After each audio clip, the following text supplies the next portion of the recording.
I dream about you. Maybe I'm too afraid to say. One of us will kind of come up with a guitar idea for writing. It could be just 4 chords, it could be 2 chords, it could just be any sort of little strings pattern.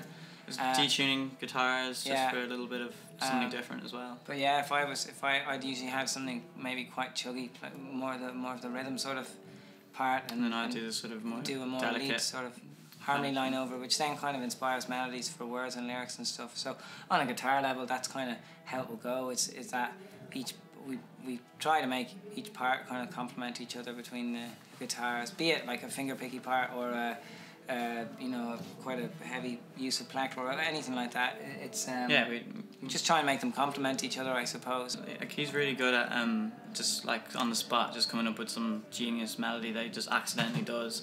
You know, just go like whatever, and he'll say a word, and it just sort of sounds like a word, and he strums a chord and sings a word, and then it's like, okay, wow, that's cool.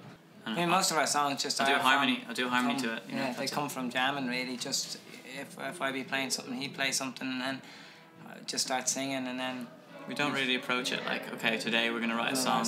It's gonna be a tempo of 120, and it's all very natural in the key of C, and it's also, we don't do that. We just sort of jam. We kind of in a strange way, other than the singing and the playing and stuff. The way we probably most complement each other is that I come from like classical training background. I understand it. I know what the chords are. I kind of into it almost geek level. I'm like, okay, that's a E flat 9 or whatever, and but he doesn't have a clue, and that's really cool because he'll just do something that isn't technically right or a correct musical thing, but actually it's what gives it character. The two guitars thing is really why we've both gotten kind of better and sort of developed it. It's like he will go off and play stuff on his own, and he'll come in and be like, oh, here, look, let me show you this riff, but then I'll do something on top of it, and so they from whenever a song has started to be written, it straight away is starting to develop its own part and have its own little place in the kind of space of the song. Like, for example, do a bit of drop of smoke, like the top of that, like just the way his part is really chuggy. So yeah, how this whole song started was just by this, you know, and then I just did this kind of lead line and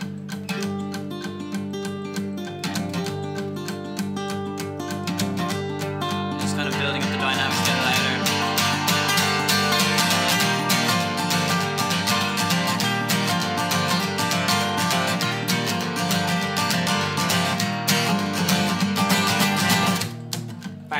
Sort of thing. Exactly. Dynamics are very important. I mean, because I don't know, the two of us, we both sing in harmony, and we just need to be able to hear what's going on. And I don't know, with this kind of style of songs we write, I don't know, dynamics it's really nice are very important. Yeah, I think it gives, puts extra impact. You write a song and you can play it, fine, that's grand, it's a song, but to go and arrange it so that it has like bits of excitement and bits of it's a sort of to try and make, once the song's done, try and make it more of an emotional experience for us and for the people. To build as well, you know, you don't want to enter a song at 110% really, so it's or maybe you do. Nice. Maybe you do in some cases, but then you got to go to 120 or bring it down. You know, I don't know.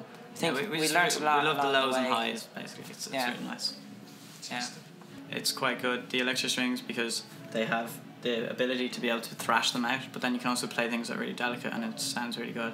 And from our main learning experience for the guitar has to be when we used to busk a lot on the streets, and you'd absolutely be playing the strings as hard as you could to get the volume. To get the volume, you know, we weren't playing very nice guitars either. I think we'd be a good test for strings, actually. Because we sweat. Extreme weather.